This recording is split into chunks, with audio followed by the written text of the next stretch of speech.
This is the passive voice questions. Esta es una clase que tiene que ver con la anterior, la voz pasiva. Son preguntas de la voz pasiva. Las preguntas que vamos a hacer están basadas en el to be. Como ya hemos visto antes, el was, were en pasado están algunas ayudándonos, en otras está el to be como base en presente, am or is, cualquiera de sus formas. El caso es que nosotros hemos visto que el to be nos sirve a nosotros para trabajar la estructura de la voz pasiva. Ahora, en función de que nosotros estamos basándonos en el to be, es muy fácil hacer las preguntas porque nosotros vamos a considerar, obviamente, que como el verbo es verbo y trabaja también como auxiliar, pues nos puede funcionar para hacer las preguntas muy fácilmente. Entonces, si yo tengo una oración como esta que está aquí, these pictures were made by hand. Si yo veo esta oración y digo, bueno, tengo mi sujeto que son estas jarras de pitchers, y tengo que fueron hechas a mano. Entonces, aquí mi idea es que esto, que es mi forma del to be, la que corresponde a este tiempo, me va a funcionar como auxiliar, porque es el to be el que funciona de las dos maneras.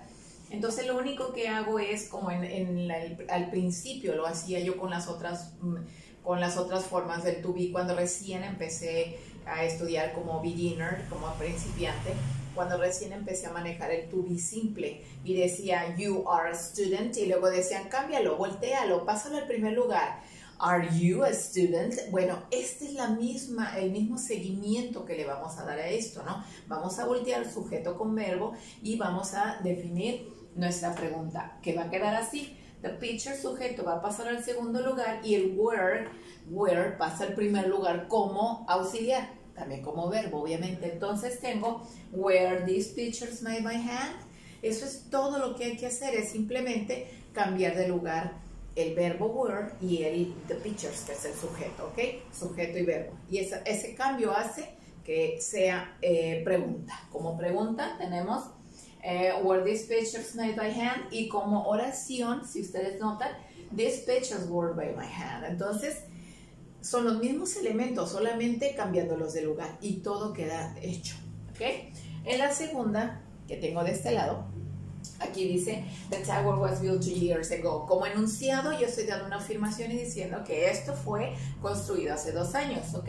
Entonces, para hacer una pregunta con palabra interrogativa, lo único que tengo que considerar es, obviamente, que mi auxiliar para hacer la pregunta, en este caso es el was, es el to be que tengo. Entonces, lo tomo como el auxiliar para hacer la pregunta, pero yo quiero un dato más, yo quiero saber esto, como si no lo hubiera conocido, 2 years ago, como si no lo tuviera, 2 years ago. Entonces, el dato es cuándo fue construido. Vamos a ver cuándo. Yo tomo la palabra interrogativa when, la coloco al principio y luego coloco mi verbo auxiliar. Entonces queda when was the tower built. Y entonces mi respuesta va a ser the tower was built 2 years ago. ¿Qué es lo que tengo? De mi oración original saqué la pregunta, pero vuelvo a obtener obviamente la misma respuesta. En todo caso podría ser 2 years ago, o bien podría ser it was built 2 years ago. Pero el punto es que de esta idea general yo pude sacar la pregunta para obtener más información, ¿sí se entiende? Entonces todos estos conceptos los podemos manejar a través de nuestro conocimiento sobre el to be, que es la base para formular nuestras preguntas, para formular nuestras oraciones y para hablar en voz pasiva, dándole la importancia en este caso a la torre, en esta casa a the pictures, a los jarras, y dándole la importancia muchas veces, como ya lo sabemos, a lo que es el resultado de una acción que pasa a ser el sujeto en la voz pasiva, ¿ok? Entonces, genero una acción y aquello que da como resultado pasa a ser el sujeto. Y entonces, yo paso a ser, de aquel lado como ejecutor, pues, la siguiente parte, como dicen, ¿no? Después de. Así es que aquí consideramos que lo que fue hecho a mano son las jarras. Y entonces, fueron las jarras hechas a mano, así queda, ¿ok? Entonces, creo que esta es la parte más fácil, haciendo las preguntas basadas en el to be. Si tienen alguna pregunta, ahorita que pasemos a la práctica, me dicen, por favor. Gracias.